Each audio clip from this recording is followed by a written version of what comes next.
ಯಾಕೆ ಅವರಿಬ್ಬರಿಗೂ ಫೈಟ್ ದೇವೇಗೌಡರು ಮತ್ತು ಸುಮಲತಾ ಅಂಬರೀಶ್ ಅವರಿಗೆ ಅಥವಾ ಸುಮಲತಾ ಅವರಿಗೆ ರಾಜ್ಯಸಭೆ ಟಿಕೆಟ್ ಸಿಗುತ್ತೆ ಅನ್ನೋ ಚರ್ಚೆ ಇತ್ತು.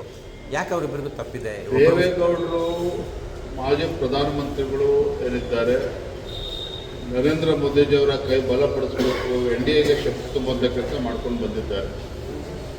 ಮಾಜಿ ಪ್ರಧಾನಮಂತ್ರಿ ದೇವೇಗೌಡರು ಅವರ ಬಗ್ಗೆ ನಮ್ಮೆಲ್ಲರೂ ಕೂಡ ಅಪಾರವಾಗಿರ್ತಕ್ಕಂಥ ಗೌರವ ಇದೆ, ಹಿರಿಯರಿದ್ದಾರೆ.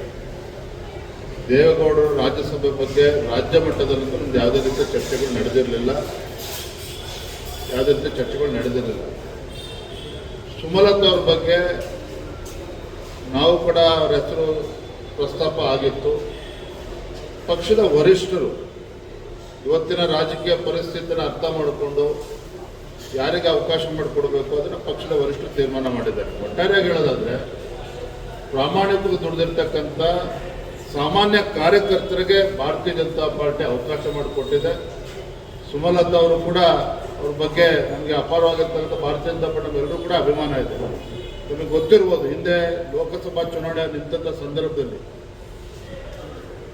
ಯಡಿಯೂರಪ್ಪರ ರಾಜ್ಯದ ಅಧ್ಯಕ್ಷರು, ಮಂಡ್ಯ ಲೋಕಸಭಾ ಕ್ಷೇತ್ರ ಚುನಾವಣೆ ಇಂಡಿಪೆಂಡೆಂಟ್ ಆಗಿ ನಿಂತಾಗ ಬಿಜೆಪಿ ಸುಮಲತಾ ಅವರಿಗೆ ಬೆಂಬಲವನ್ನು ಕೂಡ ನೀಡಿತ್ತು. ನಮ್ಮ ಬೆಂಬಲದಿಂದಾಗಿ ಅವರು ಕೂಡ ಒಳ್ಳೆ ಅಂತರದಲ್ಲೂ ಕೂಡ ಗೆದ್ದಿದ್ರು. ನಮಗೆಲ್ಲರೂ ಕೂಡ ಸಂತೋಷನೂ ಕೂಡ ಹೆಮ್ಮೆನೂ ಕೂಡ ಇದೆ. ಅದೇ ರೀತಿ ಕಳೆದ ಲೋಕಸಭಾ ಚುನಾವಣೆಯಲ್ಲಿ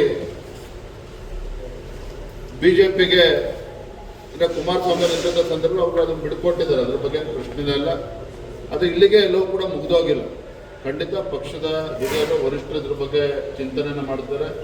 ಅವ್ರಿಗೆ ಒಂದು ಸೂಕ್ತ ಸ್ಥಾನಮಾನವನ್ನ ಬರುವಂತ ದಿನಗಳಲ್ಲಿ ಕೊಡ್ತಾರೆ ಅನ್ನುವ ಸಂಪೂರ್ಣ ವಿಶ್ವಾಸ ನಮಗೆಲ್ಲರೂ ಕೂಡ ಇದೆ. ದೇವೇಗೌಡರ ವಿಚಾರದಲ್ಲಿ ಕಾಂಗ್ರೆಸ್ ಈಗ ಬಿಜೆಪಿಯನ್ನು ಬೈತಾರೆ, ಒಕ್ಕಲಿಗರಿಗೆ ಅನ್ಯಾಯ ಮಾಡ್ತು ಅಂತ.